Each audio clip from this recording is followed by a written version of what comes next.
Hi everyone, so thanks for clicking on the video. We've spoke before about what supplements I'm taking on my journey and what I'm doing, different things I'm trying. Just wanted to go a bit further into depth into each individual things as we go along.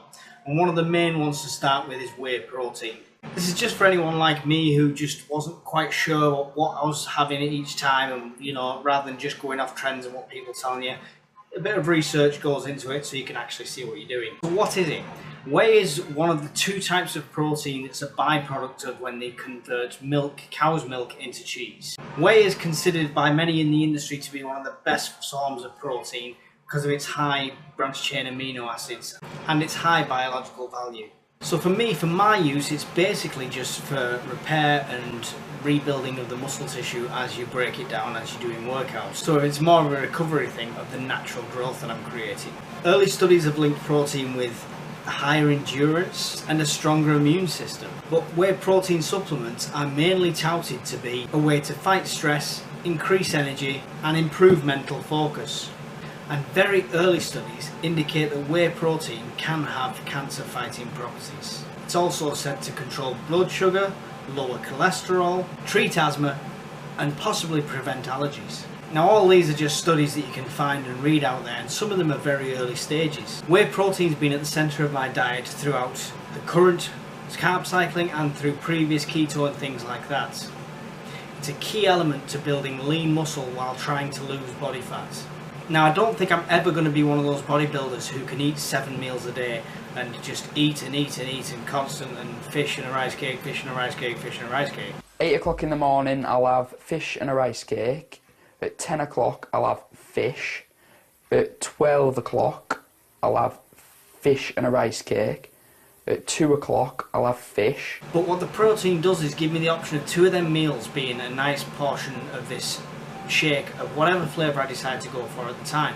And it's really easy to take and really easy to drink, and it's not a chore at all. It's not become anything like that other than just, oh, I can have a nice milkshake after my dinner, which is great, or as a snack in between meals. Now I was going to talk about the brand that I'm doing in protein, but I'm not going to bother with that. You've seen which different brands I've tried before, and to be honest it's always a personal taste thing. Like the PhD that I give a bad review of, it's really thick, but you might like it like that. So there's all sorts of different brands out there. I highly recommend just trying out the sample size packs that you get from all the different companies and seeing what mixes up best for you and seeing what tastes better.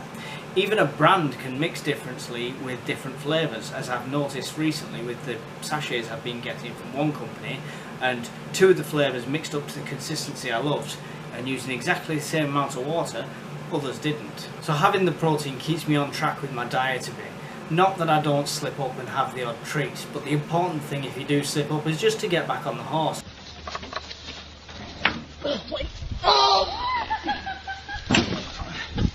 Hold on, Brenda.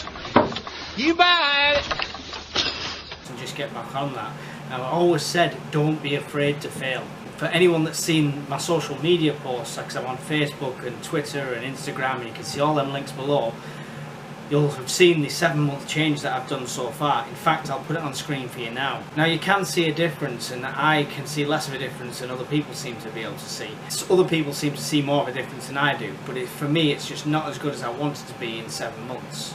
But the important thing is that I've put that out there, and I can see the difference, and I can see that I'm not at my target, and I've got my target, and I'm still going to pursue that. Anyway, back on track with the protein. You'll always find 1 or 2 people with conflicting arguments to say that it's bad for you this and bad for you that, and different things are good for you and different things are bad for you. Now the thing is with this is they're all right. I mean, some people will have bad experiences with certain supplements and some people will have good experiences. The same as with steroids, same as with SARMs, same as with anything like that. Some people have great experiences, some people have the worst. I think the best thing with the whey protein is you can try it and see how it goes for you, because the side effects are none. There's no side effects. One thing that is asked sometimes is, can I have too much? Am I having too much protein? At the end of the day, I try to keep to 1 gram per pound of body weight as a rule. Some people do more, some people do less. If your body takes more protein than it needs, that'll just go, it'll disappear, your body will get rid of that. So in my opinion, as far as supplements goes, it's one of the safest things you can do, it's one of the safest things you can try, and you can see immediate benefits to it, and you'll know yourself what you need to take and how it goes as it goes along.